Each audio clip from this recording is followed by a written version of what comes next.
Let's start with our channels. I have my diffuse channel. You already saw me changing colors. I can take pretty much whatever color I want. I have the sample, and I can take this other color from here or also from other parts of the user interface. Okay, if I don't click on OK, it's just gonna go back. Sorry, if I actually click on OK, but if I don't click on OK, it's actually going to go back to whatever color I had. And these squares that I have here on the right are for the maps, and actually that's not just in Diffuse, I have it in every other channel.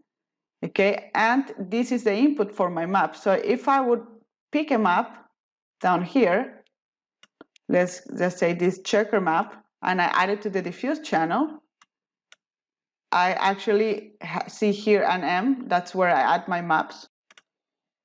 And in order to visualize this on my viewport, I need to click on the Show Shaded Material in Viewport. So one thing here, if I would have a simple box and I add this material to my box, I actually will see it perfectly mapped, and this is because all the primitives already have a map because they come from NURBS. But in the case of this chamfer box, I don't have it. So just for you to play with your toys or character or whatever you have modeled and have a very simple map, I would just go on my object to the modifiers and look for the UVW map modifier and click on box.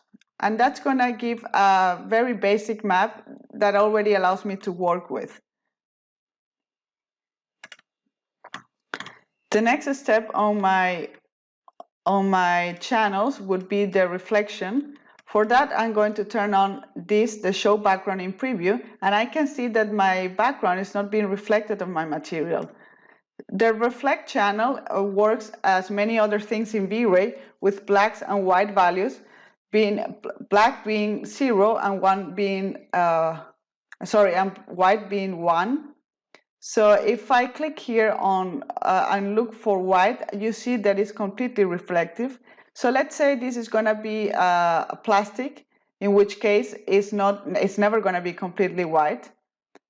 Okay, and if we're trying to be realistic here, and I have my map checker and it's completely white, I will actually take it down a little bit because nothing in reality is completely white. Okay. So another thing that we have on the reflect channel is the reflect glossiness, and this we have to pay attention because it's the specularity. So this looks a little bit more like a mirror, but it's of course not a mirror because it has colors. So that's because it's on 1. If we take it down a little bit and we still want it to be very glossy, then we can leave it on 92 around 0.9. And this starts looking like a very clean, glossy plastic. Okay, very matte, of course, it's closer to 0. And another thing that affects our reflectivity and our glossiness is the BRDF algorithm that it uses. You are probably familiar with Fong and Blin, which are mostly used for plastics. Ward, it's quite useful for wood.